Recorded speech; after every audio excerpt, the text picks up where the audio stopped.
सुनिए काव्य ग्रंथ, मंत्र, श्लोक, स्तोत्र, भजन एवं धर्म के साथ जुड़ी कथाएं। भक्ति से आत्मशक्ति। या कुन्दन्दतुषारहारधवला या शुभ्रवस्त्रावृता या वीणावरदण्डमण्डितकरा या श्वेतपद्मासना या ब्रह्माच्युतशङ्करः प्रभृतिभिर्देवैः सदा वन्दिता सा मां पातु सरस्वती भगवती निःशेषजाड्यापहा।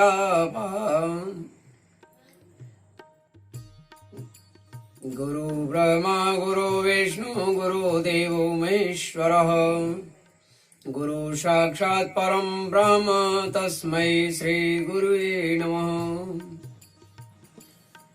आज मैं श्रीमद् भागवत महापुराण के प्रथम खंड के पंचम स्कंद के अथ सप्तदशोऽध्याय 17वां अध्याय गंगा जी का विवरण और भगवान शंकर कृत संकर्षण देव की स्तुति का वर्णन मैं हिंदी में करने जा रहा हूं। एक बार संकीर्तन हो जाए। श्रीमन्नारायण नारायण नारायण श्रीमन्नारायण नारायण नारायण हरि हरि नारायण नारायण नारायण गोविंद नारायण नारायण नारायण श्रीमन्नारायण नारायण नारायण माधव नारायण नारायण नारायण मन भूल मत जयो राधा रानी की चरण राधा रानी के चरण ब्रज रानी के चरण राधा रानी की चरण ब्रज रानी की चरण मन भूल मत जयो लक्ष्मी नारायण की चरण लक्ष्मी नारायण के चरण माँ वैष्णवी के चरण मन भूल मत जयो राधा रानी के चरण श्रीमन्नारायण नारायण नारायण गोविंद नारायण नारायण नारायण हरि हरि नारायण नारायण नारायण श्रीमन्नारायण नारायण नारायण। बोली लक्ष्मी नारायण भगवान की जय। राधा रमण बिहारी लाल कृष्ण चंद्र की जय। एकदंताय विद्महे वक्रतुंडाय धीमहि तन्नो दन्ती प्रचोदयात्। सुखदेव जी कहते हैं कि राजन, जब राजा बलि की यज्ञशाला में साक्षात यज्ञ मूर्ति भगवान विष्णु यज्ञ मूर्ति भगवान विष्णु ने त्रिलोकी की नापने के उद्देश्य नापने के लिए अपना पैर फैलाया, तब उनके बाएं पैर के अंगूठे के नख से ब्रह्मांड काटा का ऊपर का भाग फट गया। उस छिद्र में होकर, यानी जो ब्रह्मांड फटा उसमें जो छिद्र हुआ, उस छिद्र में होकर जो ब्रह्मांड से बाहर की जल की धारा आई, वह उस चरण कमल को धोने से, उसमें लगे हुई केसर के मिलने से वह लाल हो गया। लाल हो गई और उस निर्मल धारा का स्पर्श होते ही संसार के सारे पाप नष्ट हो जाते हैं, किंतु वह सर्वथा निर्मल ही रहती है।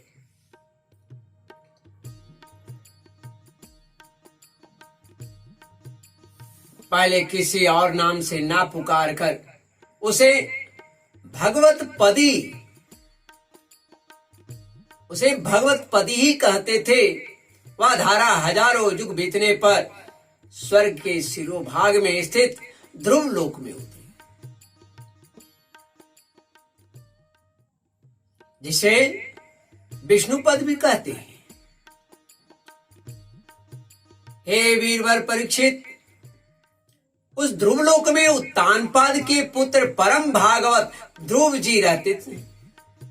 वे नित्य प्रति बढ़ते हुए भक्ति भाव से यह हमारे कुल देवता का चरणोदक है ऐसा मानकर आज भी उस जल को बड़े आदर से सिर पर चढ़ाते हैं। उस समय प्रेमावश के कारण उनका हृदय अत्यंत गदगद हो गया, आंखें भर गई। उत्कंठावश बरबस मुंदे हुए दोनों नयन कमलों से निर्मल आंसुओं की धारा बहने लगी। और आज भी वह बहने लगती है और शरीर में रोमांच हो आता है। इसके पश्चात आत्मनिष्ठ सप्तर्षि गण उनका प्रभाव जानने के कारण यही तपस्या की आत्यंतिक सिद्धि है ऐसा मानकर उसे आज भी इस प्रकार आदर पूर्वक अपने जटाजूट पर वैसे ही धारण करते हैं जैसे मुमुक्षु जन प्राप्त हुए मुक्ति को यूं ये बड़े ही निष्काम है। सर्वात्मा भगवान वासुदेव की निश्चल भक्ति को देने वाला है। निश्चल भक्ति ही अपना परम धन मानकर इन्होंने अन्य सभी कामनाओं को त्याग दिए हैं। यहाँ तक कि आत्मज्ञान को भी ये उनके सामने कोई चीज नहीं मानते, कोई चीज नहीं समझते। वहां से गंगा जी करोड़ों विमानों से घिरे हुए आकाश में होकर उतरती हैं और चंद्रमंडल को आप्लावित करती मेरु के शिखर पर ब्रह्मपुरी में गिरती है।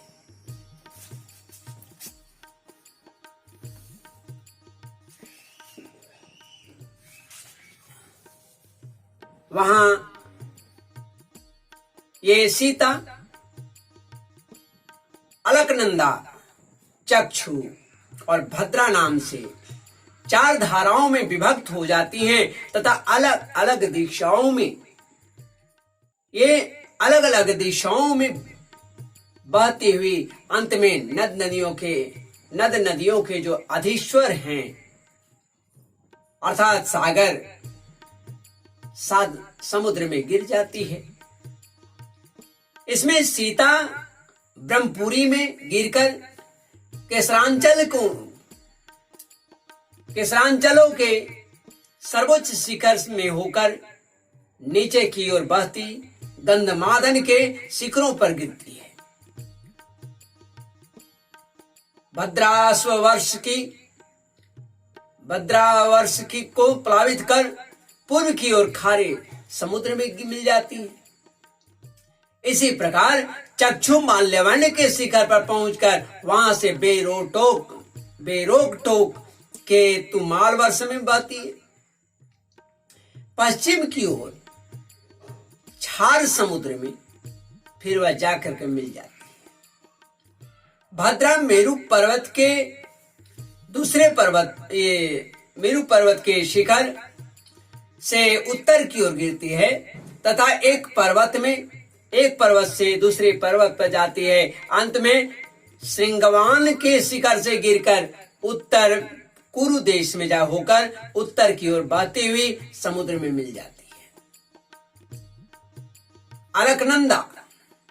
अलकनंदा ब्रह्मपुरी से दक्षिण की ओर गिरकर अनेकों गिरी शिखरों को लांघती हेमकूट पर्वत पर पहुंचती है और वहां से अत्यंत वेग से हिमालय के शिखरों को चीरती हुई भारतवर्ष में आती है और फिर दक्षिण की ओर समुद्र में जाके मिलती है।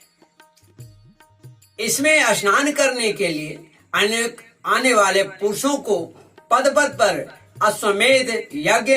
अश्वमेध या रायसु यज्ञ आदि का फल भी दुर्लभ है। क्षमा करेंगे, दुर्लभ नहीं है। अश्वमेध और रायसु आदि यज्ञों का फल भी दुर्लभ नहीं है। प्रत्येक वर्ष में मेरु आदि पर्वतों से निकली हुई और भी सैकड़ों नदियां हैं।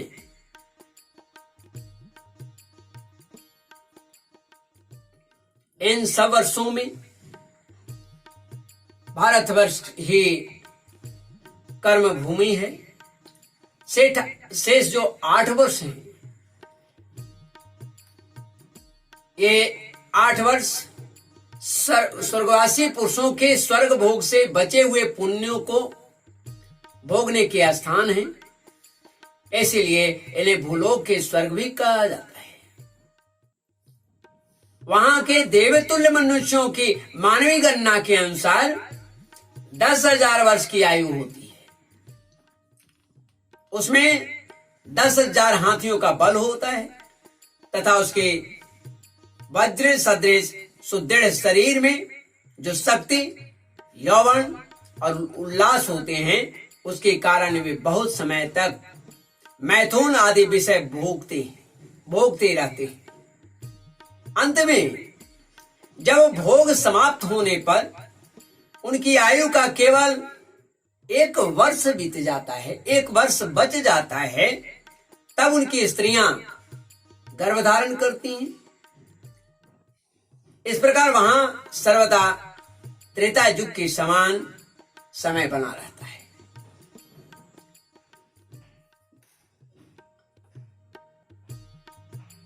वहां ऐसे आश्रम, भवन और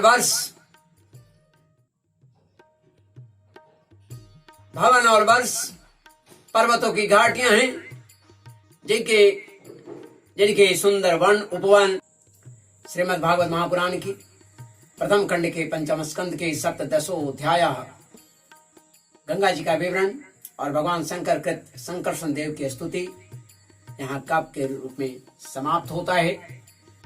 गोविंद जय जय गोपाल जय जय राधा रमण हरि गोविंद जय जय गोविंद जय जय गोपाल जय जय राधा रमण हरि गोविंद जय जय गोविंद जय जय गोपाल जय जय राधा रमण हरि